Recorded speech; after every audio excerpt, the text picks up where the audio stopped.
I walked into my daughter's bedroom and found my husband Aaron sitting on her bed next to her best friend Christy. They weren't touching, but something about the way they looked at each other made my stomach drop. When Aaron saw me standing in the doorway, he smiled, that warm, genuine smile I'd fallen in love with 17 years ago. "Hey babe, just helping Christy with her college essay," he said, his voice so calm and natural. Christy nodded quickly, not quite meeting my eyes. "Before we jump back in, tell us where you're tuning in from, and if this story touches you, make sure you're a subscriber, because tomorrow, I've saved something extra special for you." His expression never wavered, not even for a second. And that's when I knew, this wasn't the first time. This wasn't innocent. This was just the first time I'd caught them. So I smiled back. I asked if they wanted snacks. I acted like the trusting, oblivious wife and mother they clearly thought I was. 5 months later, Aaron's face finally showed something other than that confident smile. It vanished the moment he walked into our house and found every piece of evidence I'd been collecting spread across our dining room table. Photos. Text messages. Receipts. A timeline going back 18 months. And sitting on top of it all, a letter explaining that I'd known everything since that afternoon in Dana's bedroom. The clueless wife he'd been manipulating had been watching him the entire time. But I'm getting ahead of myself. Let me start from the beginning, from the day I realized the man I'd trusted with everything had been grooming my daughter's 17-year-old best friend right under my nose. My name is Colleen Augustine, and until 8 months ago, I thought I had a pretty good life. Not perfect, not Instagram-worthy, but solid. Real. The kind of life you build slowly over years of compromise and communication and choosing each other every day. Aaron and I had been married for 15 years. We met when I was 24 and he was 26, both of us working at the same marketing firm in Portland. He was funny and attentive and ambitious in a way that felt exciting rather than threatening. We dated for 2 years, got married in a small ceremony at my parents' house in Eugene, and settled into what I thought was a partnership built on honesty and respect. Our daughter Dana was born a year after we got married. She's 15 now, smart, funny, a little dramatic in that way all teenage girls seem to be. She plays soccer, gets decent grades, and has a tight group of friends she's known since middle school. Aaron works as a high school counselor at Westbrook Academy, a private school about 20 minutes from our house in the suburbs. He's been there for almost 10 years now. Everyone loves him, students, parents, other teachers. He's the counselor kids actually want to talk to, the one who remembers details about their lives, who shows up at their games and performances even when it's not required. Parents constantly tell me how lucky their kids are to have someone like Aaron advocating for them. At home, he was equally present. He cooked dinner most nights because he got home before I did. He helped Dana with homework without being asked. He remembered our anniversary, my birthday, the little things that matter. When I talked about my day managing operations at a tech startup downtown, he listened. Actually listened, asking follow-up questions and remembering details I'd mentioned weeks earlier. We had our rough patches like any couple. Money stress when Dana was younger and we were both paying off student loans. A year where Aaron was depressed and withdrawn after his father died. The usual parenting disagreements about screen time and curfews and whether Dana was old enough for certain freedoms. But we talked through things. We went to therapy twice when we needed help communicating. We put in the work. Or at least I thought we both were putting in the work. Christy Sanders had been Dana's best friend since 6th grade. She was over at our house constantly, at least 3 or 4 times a week. Doing homework at our kitchen table. Sleeping over on weekends. Joining us for family dinners and movie nights. Her parents, Jennifer and Michael, both worked demanding jobs in tech, traveling frequently for work. Their house was empty a lot, so our home became Christy's second home. I liked Christy. She was sweet and polite, maybe a little quieter than Dana's other friends. She seemed young for 17, still that awkward teenage phase where she hadn't quite grown into herself yet. She called me Mrs. Augustine even though I'd told her 100 times to call me Colleen. She always thanked me for dinner. She helped clear dishes without being asked. Aaron treated Christy like a second daughter. He'd known her since she was 12, had watched her grow up alongside Dana. He helped both girls with their college application essays. He drove them to SAT prep classes and soccer practice when I was stuck at work. He gave Christy the same fatherly advice and encouragement he gave Dana. I thought it was kind. I thought it showed what a good man Aaron was, that he understood family extended beyond blood, that he cared enough to include the kid whose parents weren't around as much as they should be. I thought a lot of things that turned out to be spectacularly wrong. The day everything changed was a Tuesday in late September. One of those perfect fall afternoons where the light slants golden through the windows and the air smells like wood smoke and possibility. I'd left work early with a migraine, one of those pressure headaches that makes your skull feel like it's being squeezed in a vice. The house should have been empty. Dana had soccer practice until 5:30. Aaron's school day typically ended around 4, but he usually stayed late for counseling sessions or faculty meetings. I let myself in through the front door, already planning to take some Excedrin and lie down in our darkened bedroom until the pain subsided. The house was quiet in that particular way that suggests you're alone, no TV sounds, no music, just the ambient hum of the refrigerator and the distant sound of a neighbor's lawn mower outside. I kicked off my shoes in the entryway and headed toward our bedroom at the end of the hall. That's when I heard voices coming from Dana's room. Low voices. A man's voice and a girl's voice, speaking in tones that felt too intimate for a Tuesday afternoon when my daughter should have been at soccer practice. I stopped walking. For just a second, I considered calling out, announcing that I was home. But something made me stay quiet. Some instinct I didn't know I had whispered, "Don't let them know you're here yet. See first. Understand before you're seen." Dana's door was cracked open about 6 inches. Through the gap, I could see her bed and the 2 people sitting on it. Aaron and Christy. Before I tell you what I saw through that door, I need you to understand what my life looked like before that moment. Because the betrayal only cuts as deep as the trust that came before it. Our house was a 3-bedroom ranch style in a quiet neighborhood called Maple Ridge, about 30 minutes outside Portland. We bought it 8 years ago when Aaron got the counselor position at Westbrook and I got promoted to operations manager. It wasn't fancy, but it was ours, a mortgage we could actually afford, a backyard where Dana played as a kid, a kitchen where we'd hosted countless dinners with friends and family. Our daily routine was comfortable in that way long marriages become. Aaron would wake up first, usually around 6, and make coffee. I'd stumble out around 6:30, and we'd sit at the kitchen table together for 20 minutes before the day pulled us in different directions. He'd ask about my schedule. I'd ask about his. We'd coordinate who was picking up Dana from soccer practice or whether we needed groceries. It was boring. Predictable. And I'd thought that was a good thing. Aaron had always been good with kids. It's what drew him to counseling in the first place.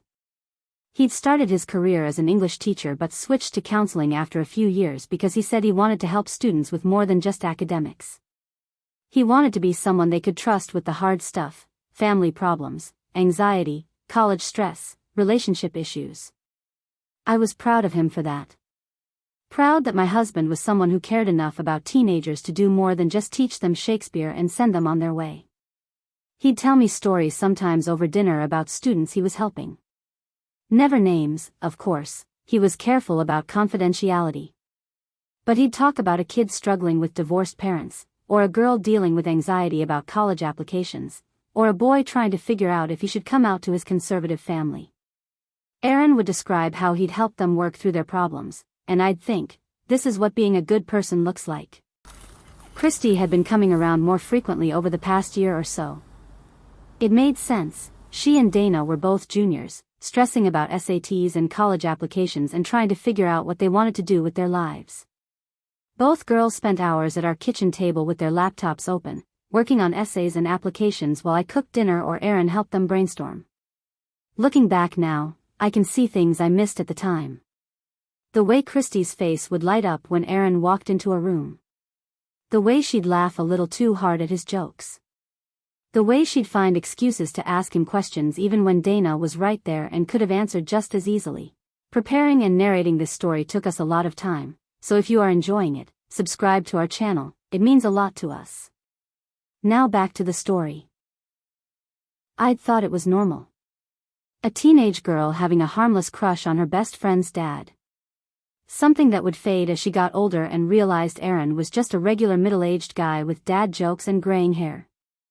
I'd thought Aaron was handling it appropriately. Being kind but maintaining boundaries. Treating Christy like he treated Dana, with paternal affection and nothing more. God, I was so blind. There were other signs too, ones that only make sense in hindsight. Aaron started password protecting his phone about a year ago. When I asked him about it, he said one of his students had grabbed his phone as a joke during lunch duty and he wanted to make sure it didn't happen again. Reasonable. Professional, even. He started staying late at school more often. Extra counseling sessions, he'd say. College application season was always busy. I'd text him asking when he'd be home, and he'd reply, probably 6:30, helping a student with their Stanford essay. I'd have dinner waiting when he got home, and he'd kiss my forehead and thank me and tell me about his day. He started going on runs in the evenings, something he'd never been particularly consistent about before. I need to get back in shape, he'd said. I'm not getting any younger. I'd encouraged it. I'd thought it was healthy that he was taking care of himself. About 6 months ago, Aaron started volunteering to give Christy rides home more often. Her parents are both working late, he'd explain. She shouldn't have to wait around for them when I'm heading out anyway. It was a 15-minute detour from his normal route home. Such a small thing. Such a kind gesture. Jennifer Sanders had even called me once to thank me for Aaron's help with Christy. She's been so stressed about college applications, Jennifer had said on the phone. It means so much that Aaron takes the time to work with her. We're so busy with work, and I know we're not as present as we should be. It's a relief knowing she has adults she can talk to. I'd felt good about that conversation. Proud of Aaron for stepping up. Proud that we were the kind of family that made room for kids who needed it. That was the world I lived in before I looked through the crack in Dana's bedroom door. A world where my husband was trustworthy. Where his kindness was real. Where the life we'd built together was exactly what it appeared to be. That world was about to end. Through the 6-inch gap in the door, I could see them clearly. Aaron was sitting on the left side of Dana's bed, near the headboard. Christy was on the right side, maybe 2 feet of space between them. Not touching. That's important to note because nothing about their physical positioning was obviously inappropriate. But their body language told a different story. Christy was sitting cross-legged, wearing her Westbrook uniform, the navy skirt and white polo shirt all the students wore. Her backpack was on the floor beside the bed. She was leaning forward slightly, her shoulders curved inward, her hands twisted together in her lap. She looked nervous. Uncertain. The way you look when you're about to say something difficult or hear something you're afraid of. Aaron was leaning toward her, not aggressively, but with focus. Intent. His expression was soft, warm, encouraging. I'd seen him look at Dana that way 1,000 times when she was upset about something. The look that said, "You can tell me anything, I'm here, I'll understand." But this wasn't Dana. This was her 17-year-old best friend, alone in my daughter's bedroom with my 43-year-old husband. I couldn't hear what they were saying at first. Their voices were too low, almost whispers. I took a step closer to the door, moving slowly, trying not to make the floorboards creak. Aaron's voice came through clearer. "You don't need to be scared, Christy. You can talk to me about anything. You know that, right? But what if someone finds out?" Christy's voice was barely audible, thin and worried. What if Dana? Dana doesn't need to know everything. Some things can just be between us. My heart stopped. Actually stopped for a full second before resuming at double speed. Some things can just be between us. That's when Aaron reached out and touched her knee. Just his hand, just for a moment. His fingers rested there gently, a gesture that could have been paternal, could have been innocent. But paired with those words, some things can just be between us, it felt like something else entirely. I must have made a sound. A sharp intake of breath or a shuffle of my feet on the hardwood floor. Because Aaron's head turned toward the door. His eyes met mine through the gap. And he smiled. Not a guilty smile. Not startled or embarrassed or caught. It was warm. Open. The same expression he'd given me that morning when he kissed me goodbye before work. The look that had made me fall in love with him 17 years ago at that marketing firm. The look that said, "I'm a good person, you can trust me, everything is fine." "Colleen," he said, his tone surprised but pleased, like I'd just walked into a staff meeting he'd forgotten to mention. "I didn't hear you come in. Christy and I were just talking about her college essay. She's stressed about the Stanford prompt." He stood up smoothly, naturally, moving toward the door. Christy stayed on the bed, her face carefully blank now, the nervousness from a moment ago wiped away. "I came home early with a migraine," I said. My voice sounded strange to my own ears, distant and flat. "I didn't mean to interrupt." "You're not interrupting at all." Aaron opened the door wider, his face still arranged in that warm expression. "Christy was actually just leaving, right?" Christy nodded quickly, grabbing her backpack. "Right. Thanks for the help, Mr. Augustine. I'll work on those revisions you suggested." "Anytime, Christy. My door's always open." She slipped past me in the hallway, not making eye contact. I heard the front door open and close 30 seconds later. Aaron put his hand on my shoulder, that familiar touch I'd felt 10,000 times in 15 years of marriage. Warm. Steady. Comfortable. "You should lie down. I'll get you some water and your medication." "What were you really talking about?" The question came out before I could stop it. His expression didn't change. Not even a flicker. "College applications, like I said. The Stanford essay prompt this year is asking students to write about a time they challenged a belief or idea." Christy was struggling with how to approach it without sounding preachy. We were brainstorming some strategies. It was such a specific answer. So detailed and educational and perfectly reasonable. Exactly the kind of answer a guidance counselor who genuinely cared about his students would give. But I'd heard her say, "What if someone finds out?"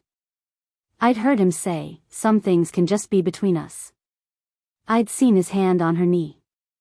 Aaron guided me gently toward our bedroom, his hand still on my shoulder, still talking about essay structures and college admissions. His voice was calm and steady and completely normal. His face never changed. And that's what hurt most. Not the possibility of what he might be doing. Not even the lie he'd just told me. It was the way he looked at me, warm, open, trustworthy, that made me realize something terrible. If something was happening between Aaron and Christy, it wasn't new. He was too comfortable. Too practiced. Too good at looking innocent. This was just the first time I'd caught him. I took my medication and lay down in our darkened bedroom like Aaron suggested. He brought me water in the glass I always used, the blue one with the chip on the rim. He closed the curtains and kissed my forehead before leaving to start dinner. Everything was exactly as it always was when I came home with a migraine. Except I couldn't stop seeing his hand on Christy's knee. Couldn't unhear those whispered words. Couldn't forget the way he'd looked at me. I lay there staring at the ceiling, my migraine forgotten, running through every interaction I'd witnessed between Aaron and Christy over the past year. All those rides home. All those late nights helping with college applications. The way she'd started dressing a little nicer when she knew Aaron would be home. The way he'd started mentioning her more often in conversation. Had I missed something obvious? Or was I reading sinister intent into innocent mentorship? I needed to know for sure before I did anything drastic. Before I accused my husband of something that could destroy our marriage, our family, his career. But I also couldn't just let it go. Couldn't pretend I hadn't seen what I'd seen.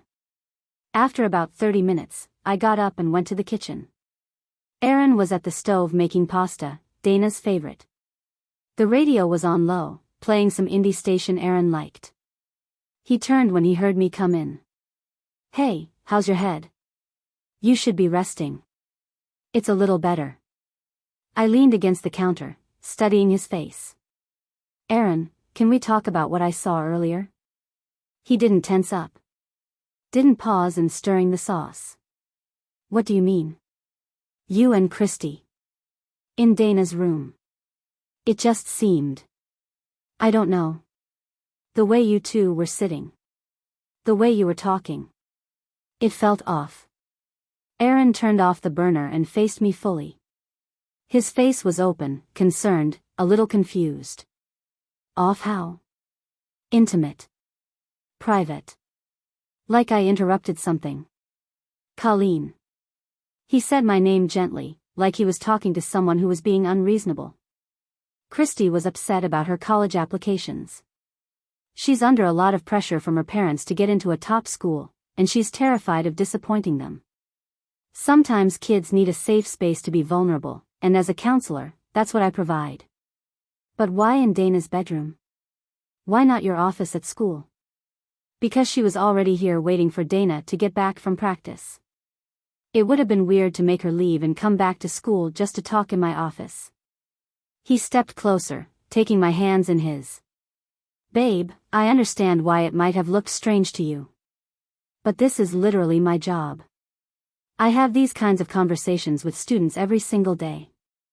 She said, "What if someone finds out, and you said, some things can just be between us?"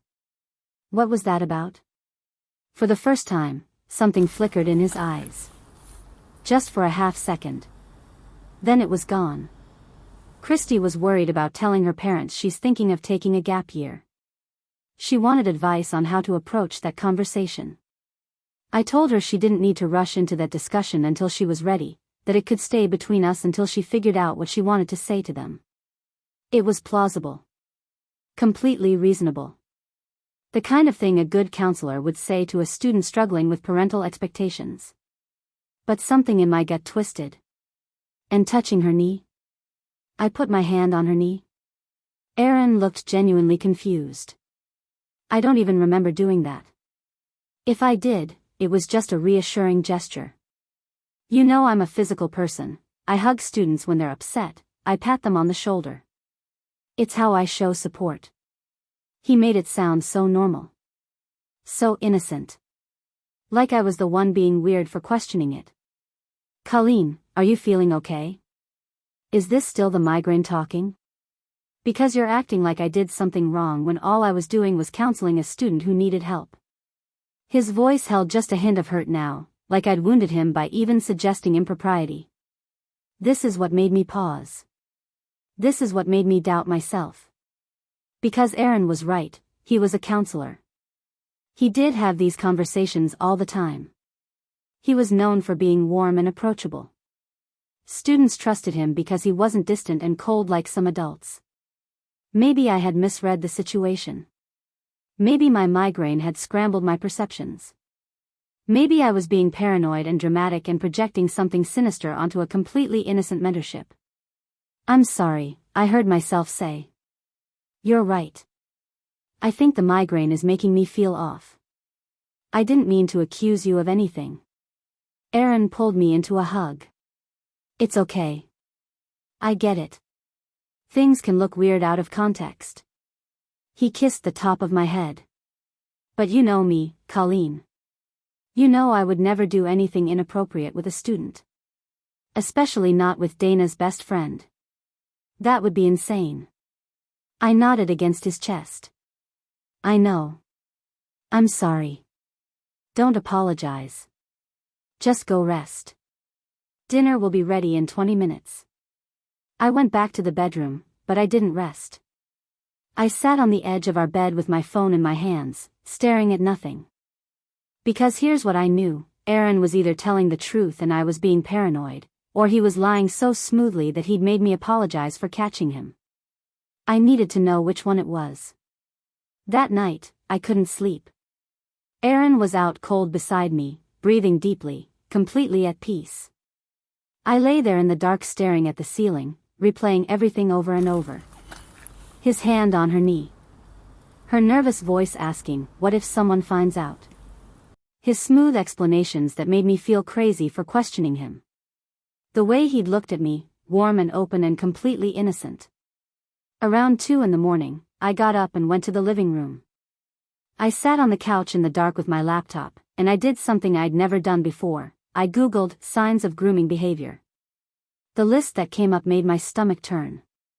Giving special attention to a specific young person. Building trust through shared secrets. Creating situations to be alone together. Physical touch that gradually increases. Making the target feel special and understood. Isolating them from peers or family. Positioning themselves as the only adult who gets it. I thought about how often Aaron stayed late at school. How many times he'd given Christy rides home. How he'd started helping her with college applications separately from Dana, even though they were both applying to schools. How Christy had started coming over even when Dana wasn't home. I thought about that nervous look on her face. The way she wouldn't meet my eyes when she left. But I also thought about how I could be wrong. How these signs could apply to any caring teacher or counselor. How I could destroy my husband's career and reputation over a misunderstanding. I needed proof. Real proof. Not just gut feelings and vague suspicions. At 3 a.m, sitting in my dark living room, I made a decision. If Aaron was doing something inappropriate with Christy, I would find out. And I would do it carefully, methodically, without tipping him off. Because if he was grooming a 17-year-old girl, if he was using his position of trust to manipulate my daughter's best friend, then the man I'd married didn't exist. He was just a mask. And I needed to know what was underneath. I opened a new document on my laptop and started a log. Just facts. No emotions or interpretations. September 24th, 3:15 p.m. Came home early with migraine. Found Aaron and Christy alone in Dana's bedroom. Dana at soccer practice. Overheard, "What if someone finds out?" Christy, and "Some things can just be between us, Aaron." Observed Aaron's hand on Christy's knee briefly. When confronted, Aaron explained they were discussing college applications and gap year concerns. I saved the document with a boring name, Budget Planning 2024, and password protected it. Then I went back to bed and lay there until my alarm went off at 6:30. The next morning, I acted completely normal. I drank coffee with Aaron. I asked about his day. I kissed him goodbye when he left for work. I was the same wife I'd been for 15 years. But inside, something had shifted. I was watching now. Really watching. Over the next week, I started noticing things I'd previously ignored. How Aaron's phone was always face down on surfaces. How he'd angle the screen away from me when texting. How he'd sometimes react to a message, then quickly clear his expression when he noticed me looking. I noticed that Christy texted him. A lot. I didn't know what the messages said, but I saw his phone light up with her name at least once or twice every evening. When I asked casually, "Is that Christy again?" he'd say, "Yeah, she's stressed about her Stanford supplemental essays," or "She's worried about her SAT scores," or some other perfectly reasonable explanation. I started paying attention to his schedule. He was staying late at school 3 or 4 times a week now. Always with a good reason. Always explainable. But it was more than he used to stay late. I noticed that when Christy came over, Aaron was always suddenly available to help with whatever she needed, even if he'd been in the middle of something else. He'd drop what he was doing to answer her questions or review her work. I noticed that he talked about Christy more than he talked about any other student. Christy got her SAT scores back, 15-10, she's thrilled. Christy's really struggling with whether to apply early decision to Stanford. Christy's parents are putting so much pressure on her, I feel bad for the kid. Always Christy. Never the other students he counseled. 10 days after I found them in Dana's room, I did something that would have been unthinkable to me a month earlier. I created a fake email account, something generic and forgettable, and I sent a test message to myself from Aaron's work computer while he was in the shower one morning. The email was blank. Just a test to see if I could access his account. His password was Dana 2009. Our daughter's name and birth year. The same password he'd used for everything for years. He'd never changed it, never thought he needed to hide anything from me. I didn't read his emails that morning. I was too afraid of what I might find, and I wasn't ready yet. But I took a screenshot of his inbox, just the subject lines, and saved it to my hidden document. I also opened a separate bank account that week. Just a checking account at a different bank than our usual one. I transferred $2,000 from our savings, not enough for Aaron to notice, but enough to have emergency funds if I needed them. I told myself it was just a precaution. Just in case. I made an appointment with a lawyer for the following week. Not a divorce lawyer, not yet. Just a consultation with Patricia Clay, a family law attorney whose name I'd found through a carefully worded Google search that wouldn't show up in my browser history. I told Aaron I had a dentist appointment. Everything I did was small. Careful. Nothing that would raise suspicion. I was still the loving wife. Still making dinner and asking about his day and sleeping beside him at night. But I was also documenting. Watching. Preparing for something I hoped I'd never need to use. Because the worst part wasn't suspecting my husband of something terrible. The worst part was not knowing if I was right. The meeting with Patricia Clay happened on a Thursday afternoon. Her office was in downtown Portland, far enough from our neighborhood that I wouldn't run into anyone I knew. I'd told Aaron I had a dentist appointment, and he'd barely looked up from his phone when I mentioned it. Patricia was in her mid-50s, sharp-eyed and direct. She didn't waste time with pleasantries. I sat across from her desk and told her everything, the scene in Dana's bedroom, the overheard conversation, Aaron's explanations, my growing suspicions. She listened without interrupting, taking notes on a yellow legal pad. When I finished, she was quiet for a long moment. "Here's what I need you to understand," Patricia finally said. "What you've described could be grooming behavior. But it could also be exactly what your husband says it is, appropriate counseling. The line between the two can be incredibly thin, and men who do this professionally know exactly how to walk that line without crossing it in ways that leave evidence. So what do I do? You watch. You document. You gather evidence. But you do it carefully." She leaned forward. "If your husband is grooming this girl, he's being smart about it.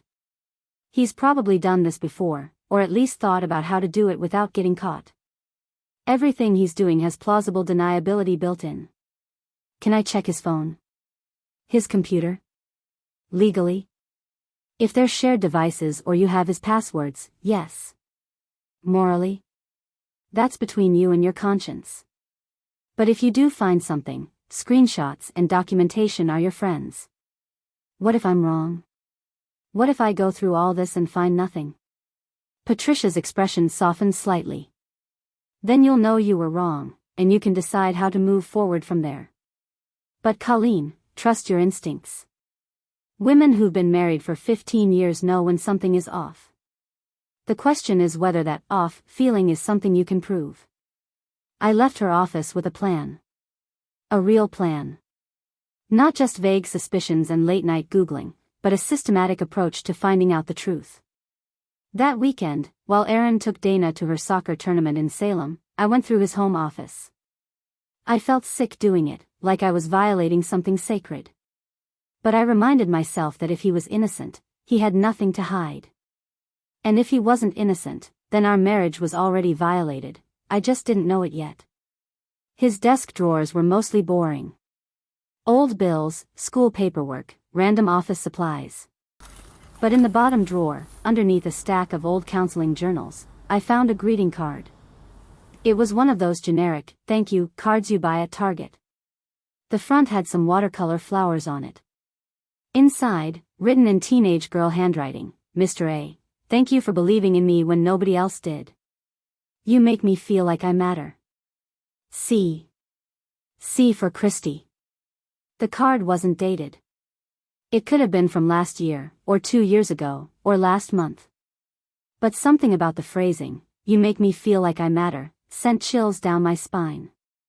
It felt too personal. Too emotional. I took a photo of it with my phone and put it back exactly where I'd found it. Over the next 2 weeks, I established a pattern. I started coming home from work at random times, sometimes early, sometimes right on schedule, sometimes late. I wanted to see if Aaron adjusted his behavior based on my unpredictability. He did. On the days I came home early, Christy was never there. On the days I worked late, I'd get texts from Aaron, helping Christy with her applications, might be home a little late or giving Christy a ride home, be there by 6:30. I started checking our cell phone records online. Aaron and Christy texted constantly. Not just during school hours, late at night, early in the morning, weekends. Hundreds of texts per month. I couldn't see what the messages said, but I could see the frequency. And it was excessive for a counselor-student relationship. I documented everything in my hidden file. Dates, times, number of texts, circumstances. I took screenshots of our phone records. I noted every time Aaron mentioned Christy, every time she came over, every time he gave her a ride. I also started paying closer attention to Dana. I asked casual questions about Christy. How's she doing? She seems stressed lately. Is she excited about college applications? Do you guys still hang out as much as you used to? Dana's answers were revealing. Christy's kind of weird lately. She's always texting someone and grinning at her phone. But when I ask who, she gets defensive. And, she's obsessed with getting into Stanford. Dad's been helping her a lot with her essay. And most tellingly, sometimes I feel like Christy likes hanging out here more than hanging out with me. Like she's coming over to see Dad, not me. I asked Dana what she meant by that last comment. She shrugged, uncomfortable. I don't know. It's just a vibe. Like when Dad comes home, Christy perks up. She asks him about his day, laughs at his jokes more than normal. It's probably nothing. I'm probably just being jealous or whatever. But it wasn't nothing. Dana's teenage instincts were picking up on something wrong even if she couldn't articulate what it was. 3 weeks after I started documenting, I made a decision that felt like crossing a line I couldn't uncross. I installed a small voice-activated recorder in our living room, hidden behind some books on the shelf. Just to see if Aaron and Christy ever talked when I wasn't around. The first 2 times I checked it, there was nothing useful.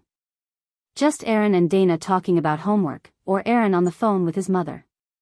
But the 3rd time, I hit gold. It was a Tuesday afternoon. I'd worked late, gotten home around 7. Aaron said he'd been home since 5, had made dinner, everything normal. But when I listened to the recording later that night in my car, sitting in a grocery store parking lot, I heard something different. Christy's voice, do you think she suspects anything? Aaron's voice, Colleen? No. She trusts me completely. Always has. A pause. Christy, I feel bad sometimes. Like we're lying to everyone. Aaron, we're not lying. We're just being private about something special. There's a difference. My grip tightened on the steering wheel. I sat there in my car, in the dark parking lot, listening to the recording 3 more times to make sure I'd heard correctly. We're just being private about something special. That's when I knew for certain. This wasn't innocent mentorship. This wasn't me being paranoid or dramatic or reading too much into things. My husband was having some kind of inappropriate relationship with my daughter's 17-year-old best friend. And he thought I was too stupid to notice. I didn't confront Aaron that night. I didn't scream or cry or throw the recording in his face. Instead, I drove home from that parking lot, walked into our house, and kissed my husband hello like I'd done 1,000 times before. How was your day?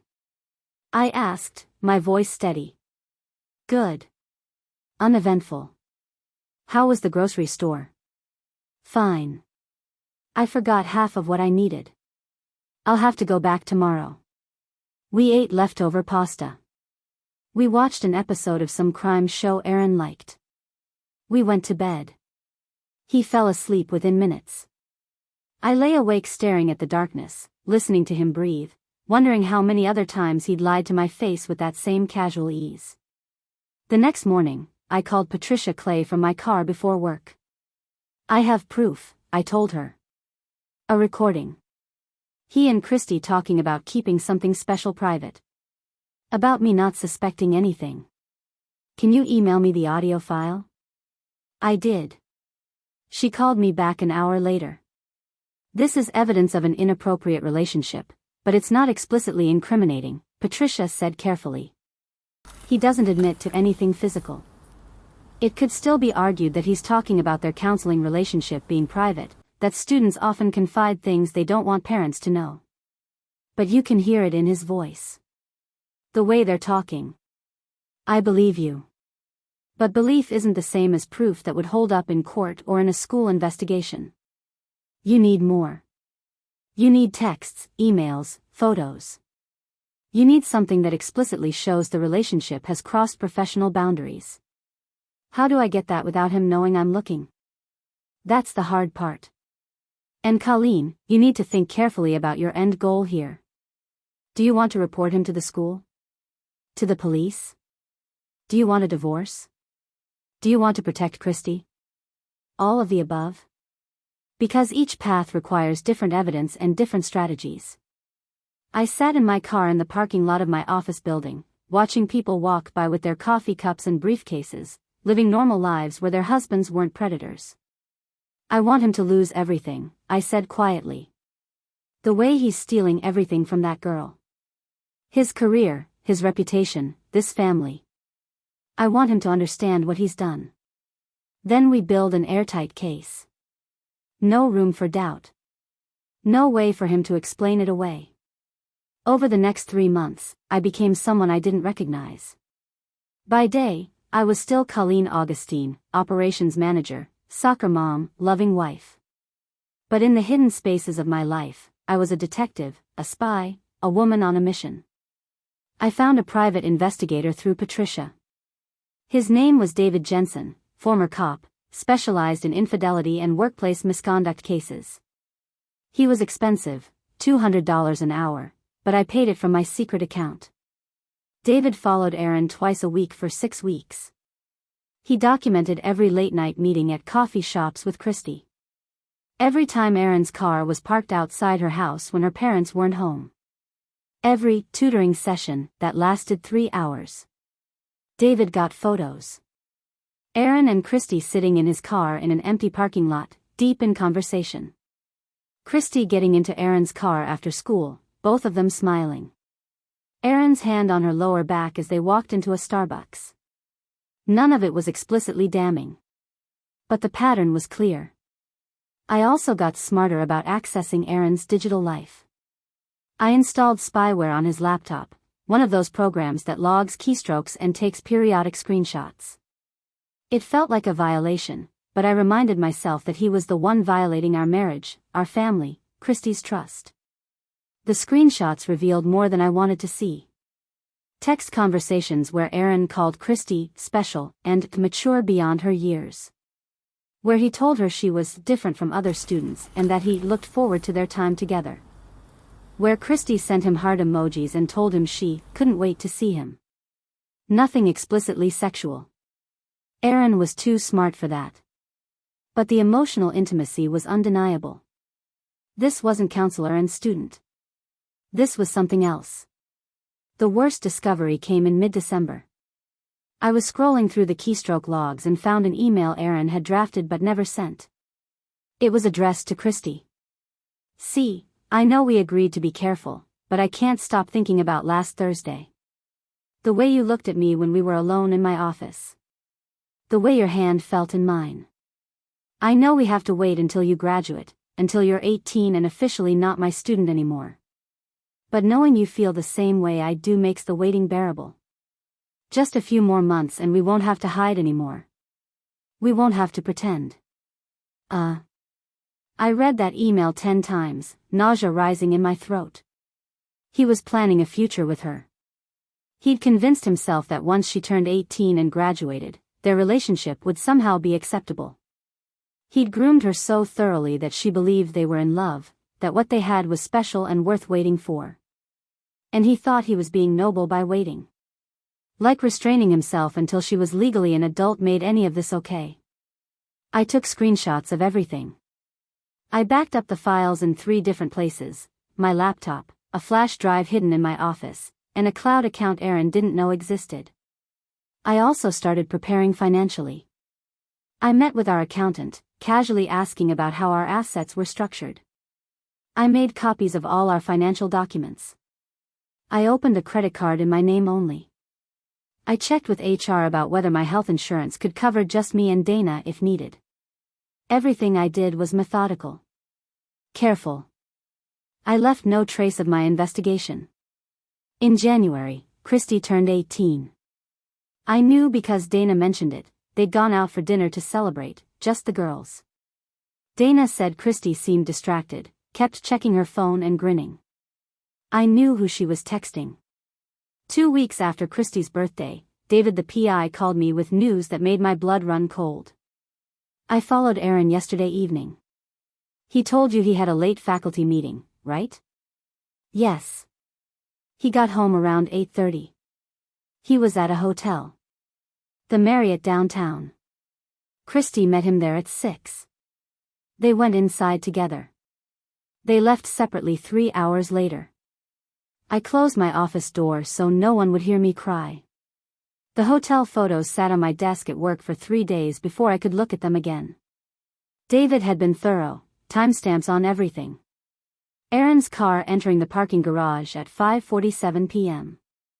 Christy arriving separately at 6:03 p.m., parking on the street 2 blocks away.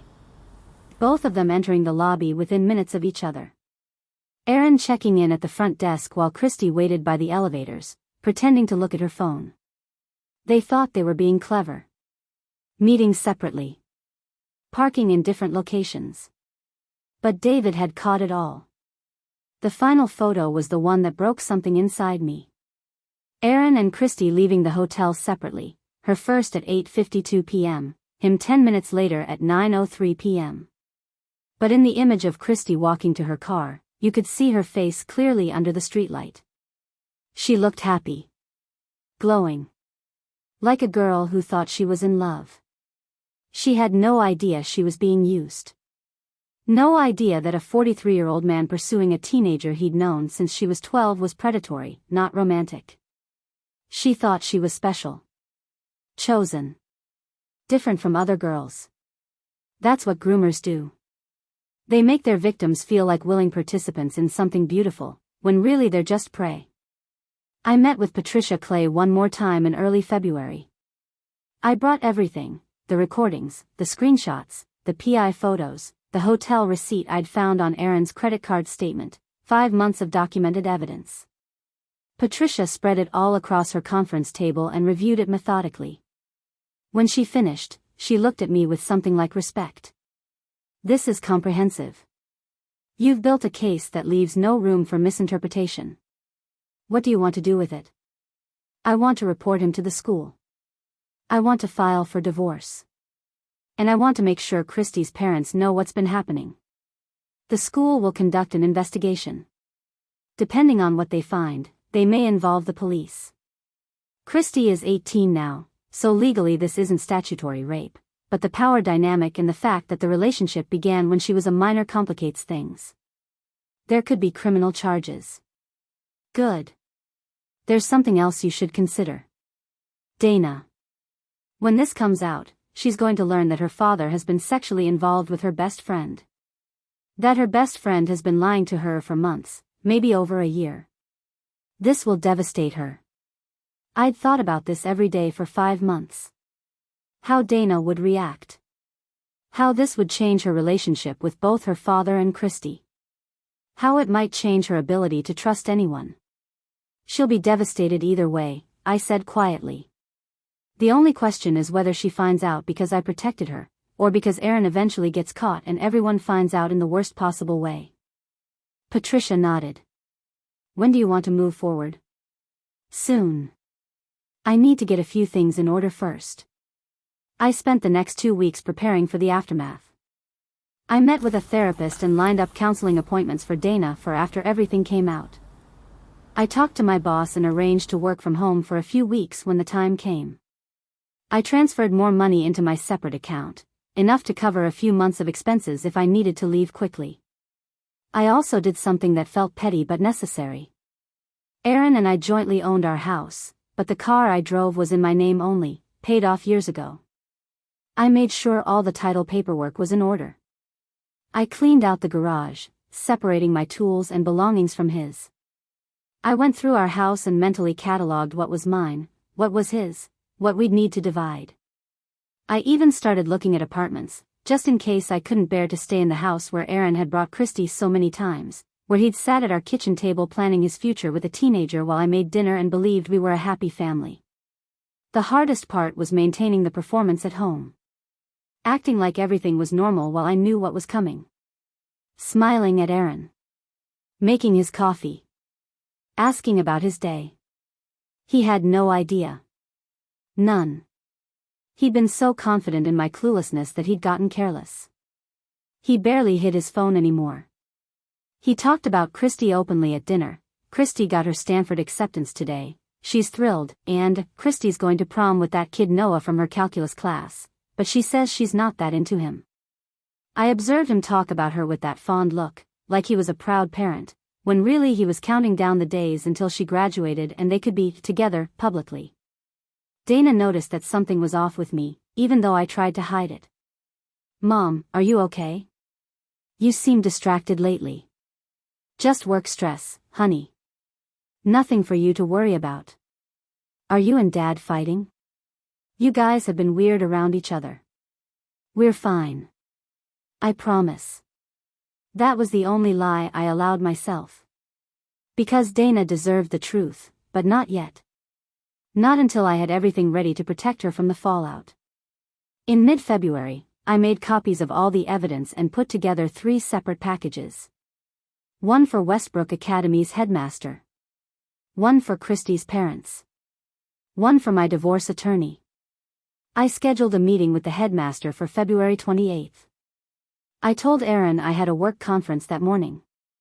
I told Dana I'd be home late because of meetings. I also did one more thing. I wrote Aaron a letter, not to give him yet, but to have ready for when everything came crashing down. I wanted him to know, in my own words, what he'd done. Not just to Christy, not just to our marriage, but to Dana. To me. To every student who'd ever trusted him. I sealed the letter and put it with the evidence packages. Then I waited for February 28th to arrive, knowing that when it did, nothing would ever be the same again. February 28th arrived cold and gray, the kind of Portland morning where the rain feels personal. I woke up at 5, couldn't fall back asleep, and lay there listening to Aaron breathe beside me. He looked peaceful. Innocent. Like a man who had nothing to hide. At 6:30, he woke up and turned to me with a smile. "Morning, babe." "Morning." We had coffee together like we always did. He asked about my work conference. I gave him a fake agenda I'd prepared. He kissed me goodbye at 7:15 and left for Westbrook Academy, whistling as he walked to his car. I waited 15 minutes to make sure he was really gone. Then I got ready for the most important meeting of my life. The headmaster of Westbrook Academy was a woman named Dr. Helen Morrison, in her early 60s, who'd been in education for 40 years. I'd met her a few times at school events, serious, professional, not someone who tolerated nonsense. She'd agreed to meet with me at 8:30, before the school day officially started. I arrived at 8:20 with my evidence folder, my grip tight on the handle. Her office was on the 2nd floor of the main building, oak-paneled and lined with books. She gestured for me to sit across from her desk. "Mrs. Augustine, thank you for coming. You said on the phone this was regarding a serious matter involving a student and a staff member?" "Yes. It involves my husband, Aaron Augustine, and a student named Christy Sanders." I observed her face carefully.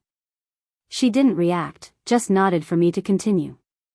"Over the past 5 months, I've been documenting an inappropriate relationship between Aaron and Christy. Christy is my daughter's best friend. She's been coming to our house since she was 12. Aaron is her guidance counselor. I opened the folder and pulled out the first set of documents. This relationship began when Christy was 17 and has continued now that she's 18. I have evidence showing emotional manipulation, inappropriate contact, and recently, sexual involvement. I laid out everything. The recordings. The text message screenshots. The hotel photos. The draft email where Aaron talked about waiting until she graduated. Phone records showing hundreds of texts and calls over the past year. David Jensen's surveillance reports documenting their meetings. Dr. Morrison's face grew harder with each piece of evidence I presented. She took notes, asked clarifying questions, examined the photos closely. When I finished, she was quiet for a long moment. Mrs. Augustine, this is extremely serious. You understand that if what you're alleging is true, this represents a massive violation of professional ethics and potentially criminal behavior. I understand. That's why I documented everything. I needed to be absolutely certain before I came to you. Have you spoken to Christy's parents? Not yet. I wanted to report to the school first. But I have a package prepared for them as well. Dr. Morrison stood up. I need to make some calls. This requires immediate action. Mr. Augustine will be placed on administrative leave as of this moment, pending a full investigation. I'll need to contact our legal counsel and the school board. I'll also need to report this to the Oregon Department of Education and potentially law enforcement. What happens to Christy? We'll need to interview her as part of the investigation. We'll provide counseling resources. And Mrs. Augustine, I want you to know, if your evidence is accurate, and I have no reason to believe it isn't, Mr. Augustine will not be returning to this school. We take the safety of our students seriously. I felt something release in my chest. Relief. Validation. The knowledge that I'd done the right thing. There's one more thing, I said. My daughter Dana. She doesn't know about any of this yet. When it comes out, she's going to be devastated. Her father and her best friend. I understand. We'll provide counseling support for Dana as well. I'm sorry you're going through this, Mrs. Augustine. I'm sorry your daughter is going to go through this. But you did the right thing by coming forward. By 9 a.m., Aaron had been called to the headmaster's office. By 9:30, he'd been placed on administrative leave and escorted from the building. His school email was disabled. His office was locked pending investigation. I know all this because Dr. Morrison called me at 10 to update me. He denied everything initially. Said you were having mental health issues and making false accusations. But when we showed him the evidence, particularly the hotel photos and the text messages, he stopped talking and asked for a lawyer. Did he admit it? He said he wanted to speak to his attorney before answering any more questions. Mrs. Augustine, I've contacted Christy's parents. They're coming in this afternoon. I've also filed a report with the Department of Education. Depending on what Christy tells us in her interview, we may involve law enforcement. I called Patricia Clay next. It's done. The school knows. Aaron's been suspended. Good. I'm filing your divorce papers today. Given the circumstances, I expect you'll retain primary custody of Dana, the house, and most of your joint assets. Aaron's going to be focused on saving his career and staying out of jail. He won't have much energy to fight you on the divorce. My next call was the hardest. I called Jennifer Sanders, Christy's mother. Colleen? Dr. Morrison just called us. She said you have information about Christy and Aaron? What's going on? I told her everything. I heard her start to cry halfway through. I heard her husband Michael in the background asking what was wrong. When I finished, there was a long silence. How long have you known? Jennifer finally asked, her voice thick. 5 months. I wanted to be absolutely certain before I said anything. 5 months. God. Our daughter, she broke off. We're going to the school now. We need to talk to Christy. We need to, I don't even know what we need to do. Jennifer, I'm sorry. I know this is. Don't apologize. You're not the one who did this. Aaron did this. He preyed on our daughter. Another break. I have to go. We have to go. She hung up. I sat in my car in the Westbrook parking lot and called my boss. I need to work from home for the next few weeks. Family emergency. Then I drove home. I had one more thing to do before Dana got home from school. Before Aaron came back to the house. I needed to be ready for the confrontation I knew was coming. I got home at 11 a.m. and started setting up. I cleared the dining room table completely, moved the centerpiece, the placemats, everything. Then I laid out the evidence like I was preparing a presentation. Photos on the left. Text message printouts in the middle. Hotel receipts and credit card statements on the right.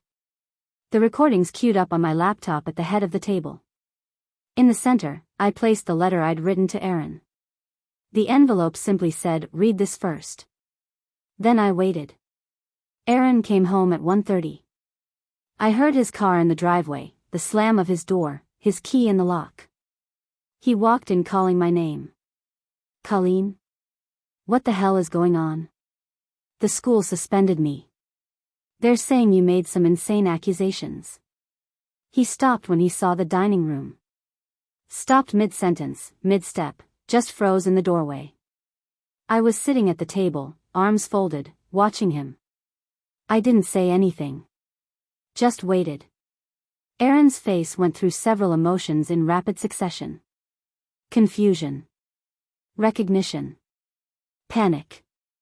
Then something that might have been calculation, like he was already trying to figure out how to explain this away. "Colleen. What is this?" "Sit down, Aaron." "I'm not sitting down until you tell me what's happening. The school is saying you have evidence of me having an inappropriate relationship with a student. With Christy. That's insane. You know that's not true. I don't know what kind of breakdown you're having, but... Sit. Down." My voice came out harder than I'd ever heard it. He sat. His eyes scanned the table, taking in the photos, the documents. His face got paler with each thing he recognized. "Read the letter first," I said.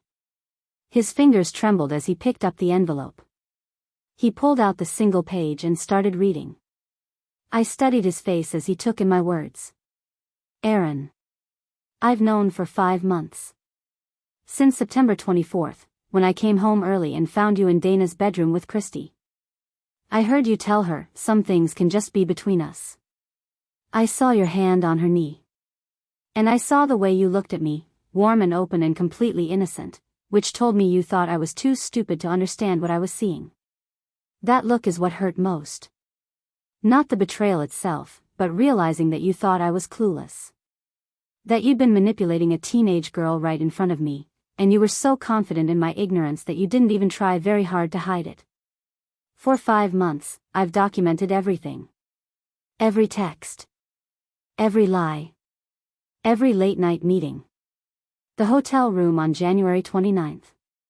The recordings where you told Christy I'd never suspect anything. The draft email where you talked about waiting until she graduated so you could be together. You groomed her, Aaron. You used your position of authority, her trust in you, her loneliness, to manipulate her into believing this was love. She was 12 years old when you met her. 12. And somewhere along the way, you decided she was prey. I've reported everything to Westbrook Academy. I've given all evidence to Christy's parents. I've filed for divorce. And depending on what Christy tells investigators, you may be facing criminal charges. You're going to lose your career. Your reputation. Your family. Everything you built while pretending to be a good man. The clueless wife you mocked was always smarter than you. I just let you think otherwise. Don't contact me except through my attorney. Get your things and leave. Colleen. When Aaron finished reading, he set the letter down carefully. His fingers were still shaking. He looked at me with something I'd never seen in his face before, genuine fear. Colleen, please. Let me explain. This isn't what it looks like. Don't. I stood up. I have recordings of you admitting it. Photos of you checking into a hotel with her. Texts where you called her special and talked about your future together. There is no explanation that makes this okay. She pursued me. I tried to maintain boundaries, but she kept pushing. She was 17, Aaron. A child you'd known since she was 12. There is no universe where this is her fault. His face crumpled. Not with remorse, I realized, but with self-pity. This is going to destroy me. My career, everything I've worked for. Good. You destroyed Christy's ability to trust adults. You destroyed Dana's relationship with her father and her best friend. You destroyed our marriage with 15 years of history. Why should you get to keep anything? Dana. God, Dana's going to hate me.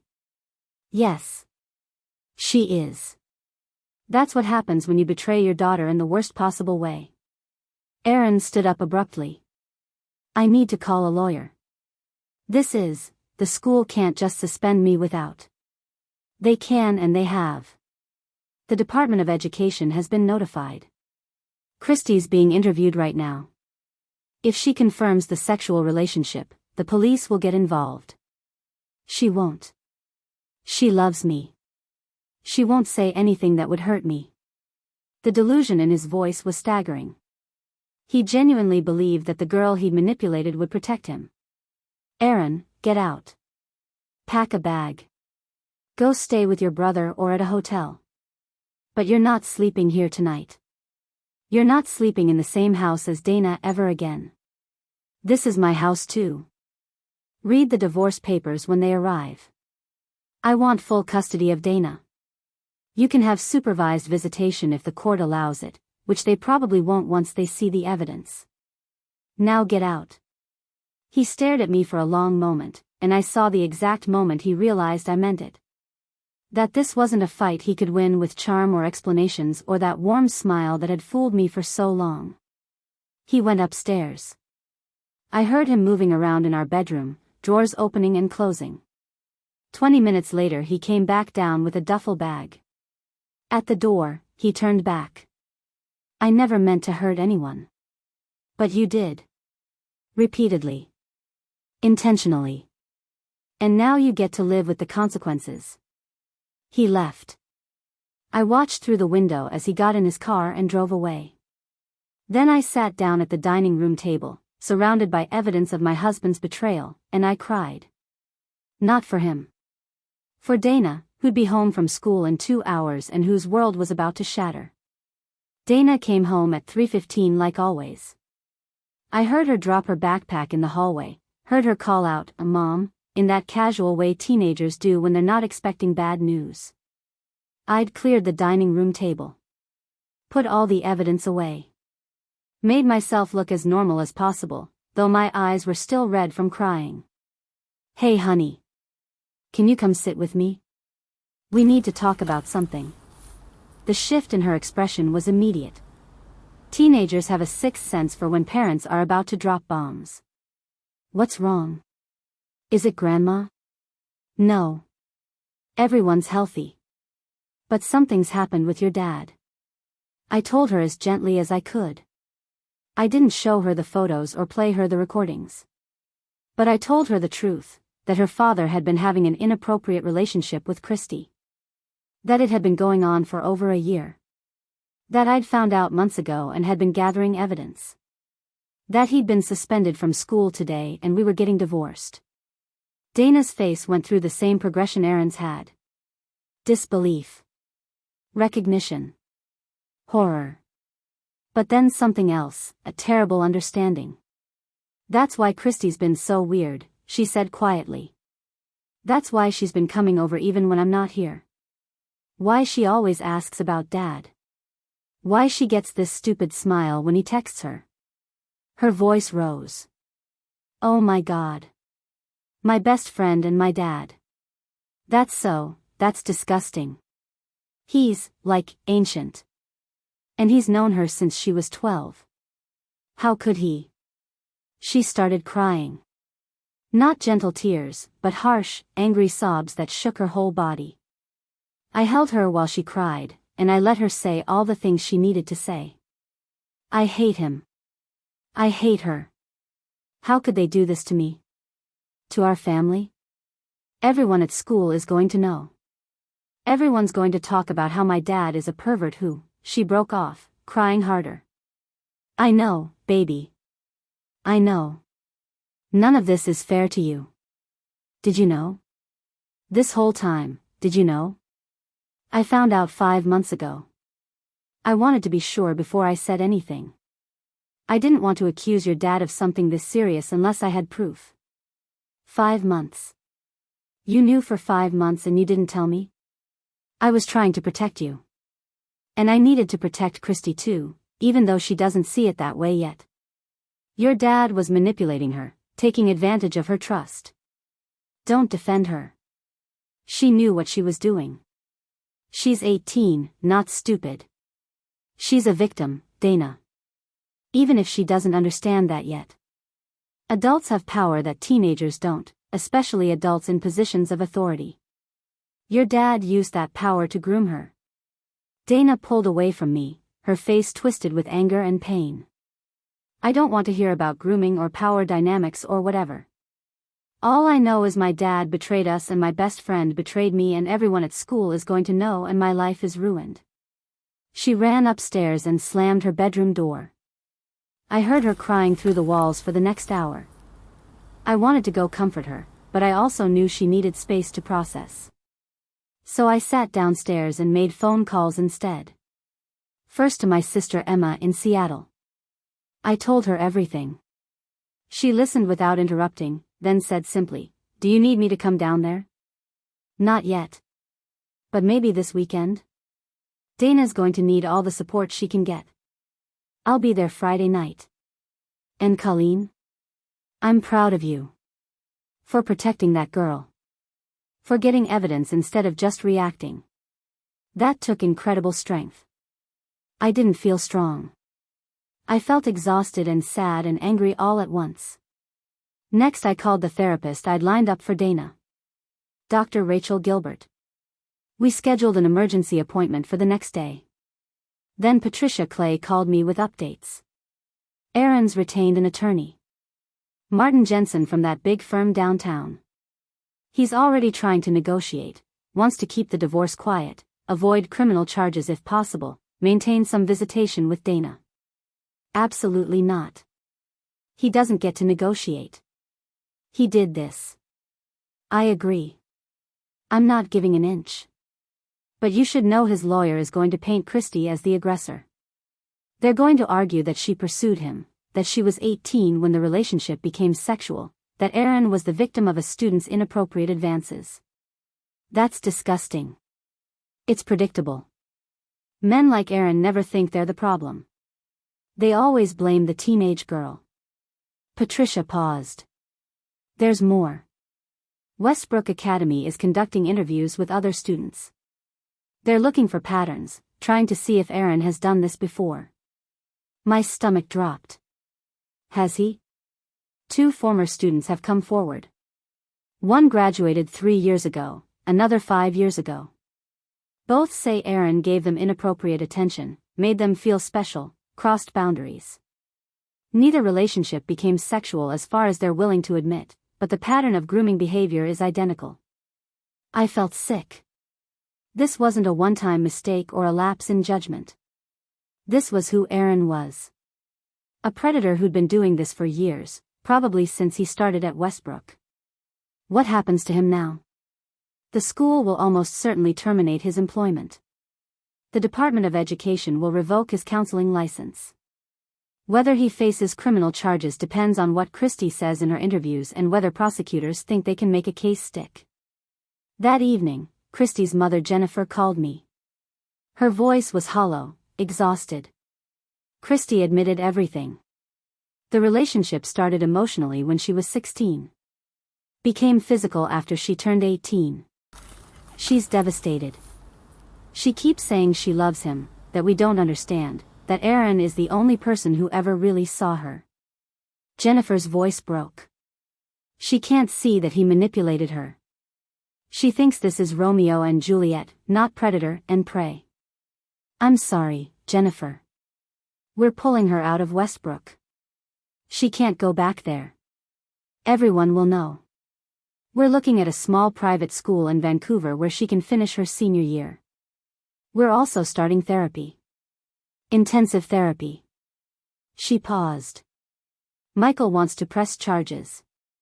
He wants Aaron in jail. But Christy is refusing to cooperate with police. She says if we involve law enforcement, she'll never forgive us. She will eventually. When she's older and can see this clearly. Maybe. God, I hope so. Right now she's just angry at everyone except him. After we hung up, I went upstairs and knocked on Dana's door. Go away. Dana, I'm coming in. She was lying on her bed staring at the ceiling, her face blotchy from crying. I sat on the edge of the bed.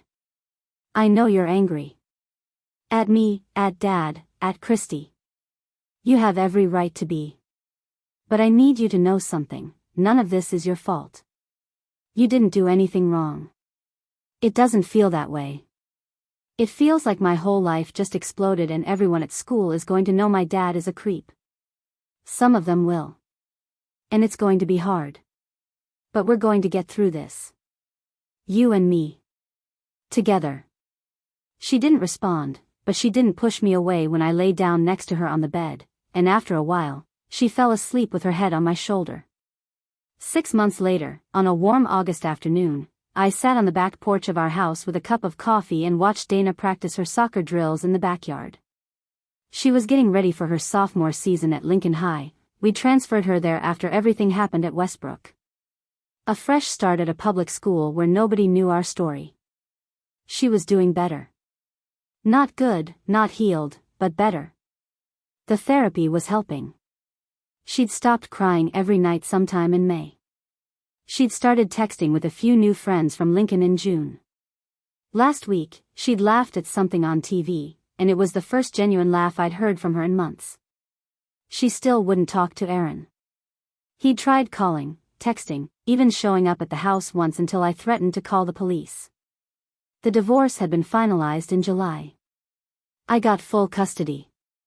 Aaron got supervised visitation rights that Dana refused to use. He had to pay child support and half of Dana's college fund remained intact, protected by the settlement. Aaron lost everything else. Westbrook Academy terminated him in March. The Department of Education revoked his counseling license permanently. He couldn't work in education anymore, couldn't be around children in any professional capacity. Last I heard, he was working at a friend's insurance agency, filing paperwork for a fraction of his former salary. The police investigation went nowhere. Christy refused to cooperate, insisted the relationship was consensual, and at 18, prosecutors decided they couldn't make a case stick without her testimony. Aaron avoided criminal charges, but his reputation was destroyed anyway. The Portland education community is small. Word spreads. Everyone knew what he'd done. The 2 former students who came forward during the investigation never pressed charges either, but their testimonies were part of his permanent record. Any future employer who did a background check would find them. Aaron Augustine's career was over. Sometimes I wondered if he understood the full scope of what he'd lost. If he lay awake at night thinking about how his manipulation of a teenage girl had cost him his marriage, his daughter, his career, his reputation. If he felt remorse or just self-pity. I decided I didn't actually care which it was. Christy had moved to Vancouver with her parents in March. According to Jennifer, who I still talk to occasionally, Christy was in therapy 3 times a week. She'd graduated from her new school in June and deferred her Stanford acceptance for a year. She was working part-time and still processing what had happened. She still believed she'd been in love with Aaron. Still didn't see herself as a victim. But her therapist said that was normal, that it sometimes takes years for grooming victims to understand what was done to them. That the realization usually comes in waves, not all at once. Jennifer sent me a text last month. Christy asked about Dana. Wanted to know if there was any chance they could talk. I told her not yet. Maybe not ever. Was that right? I'd responded, that's Dana's choice to make when she's ready. If she's ever ready. Dana said she never wanted to see or speak to Christy again. That their friendship died the day she found out about the betrayal. Maybe that would change someday. Maybe Dana would eventually be able to separate the friend she'd loved from the girl who'd been manipulated into a relationship with her father. But that was years away, if it happened at all. I'd gone back to work full-time in April. My boss had been understanding about everything, let me work from home when I needed to, didn't ask questions when I had to take Dana to therapy appointments. My coworkers knew something had happened, but they respected my privacy enough not to pry. The house felt different now. Lighter, somehow, even though the changes were subtle. I'd repainted Dana's room at her request. She couldn't stand looking at the space where I'd found Aaron and Christy. I'd replaced our bedroom furniture because sleeping in the same bed Aaron had lied to me from every night felt impossible. I'd rearranged the living room, changed the kitchen curtains, bought new dishes. Small changes that added up to a space that felt like mine instead of ours. Financially, we were stable. My salary covered our expenses, and the child support helped. I'd kept the house in the divorce settlement. Aaron couldn't afford to fight me for it anyway, not with his legal bills and his reduced income. Dana and I had a routine now. We had dinner together every night. We watched our favorite shows. We talked about her day, her new school, her plans for the future. We didn't talk about Aaron unless she brought him up, which was rare. My sister Emma visited once a month, drove down from Seattle to take Dana shopping or to movies, to be the fun aunt who provided distraction from the hard stuff. My parents helped too, though they struggled to understand how their son-in-law had been capable of such betrayal. My dad had known Aaron for 17 years. Had thought of him as a good man. How did we not see it? My mom asked me once. How did we miss that he was capable of this? Because he was good at hiding it, I told her. Because predators are often charming and trustworthy and exactly the kind of people you'd never suspect. That's how they get away with it for so long. I'd learned a lot in the past year. About grooming, about manipulation, about how institutional power works and how men in positions of authority exploit it. I'd learned that you can love someone for 15 years and not really know them at all. That people are capable of compartmentalizing their worst behaviors while maintaining a facade of goodness. I'd also learned that I was stronger than I thought. That I could endure something that should have broken me and come out the other side intact. Not unchanged, I'd never be the trusting, open person I was before, but intact. Dana came over to the porch, sweaty from her drills, and grabbed my water bottle. I'm going to shower. Maya from my English class invited me to go to the mall tomorrow. Can I go? Sure. Want me to drive you? Her mom's driving. But thanks. She paused. Hey Mom. I know this year was really hard. And I know I was kind of a nightmare to deal with for a while. But I'm glad you found out about Dad. I'm glad you made him leave. I know I didn't say it before, but, thank you. My throat tightened. You're welcome, honey. She went inside. I sat on the porch a while longer, watching the sunset paint the sky orange and pink. I thought about that Tuesday afternoon in September when I'd walked into Dana's bedroom and seen Aaron looking at me. That warm, confident expression that told me he thought I was too clueless to understand what I was seeing. He'd been wrong. The clueless wife had been the smartest person in the room all along. I just let him think otherwise while I built the case that would end him. And now, sitting on my porch in the house that was mine alone, watching my daughter heal slowly from the damage her father had done, I felt something I hadn't felt in a long time. Peace. Not happiness, not yet. But peace. The knowledge that I'd done the right thing, protected the people who needed protecting, and refused to let Aaron's betrayal destroy us. Dana and I would be okay. It would take time, but we'd be okay. And that look Aaron wore when he thought I was too trusting to see the truth? I'd never have to see it again. That was enough. Up next, you've got 2 more standout stories right on your screen. If this one hit the mark, you won't want to pass these up. Just click and check them out. And don't forget to subscribe and turn on the notification bell so you don't miss any upload from us.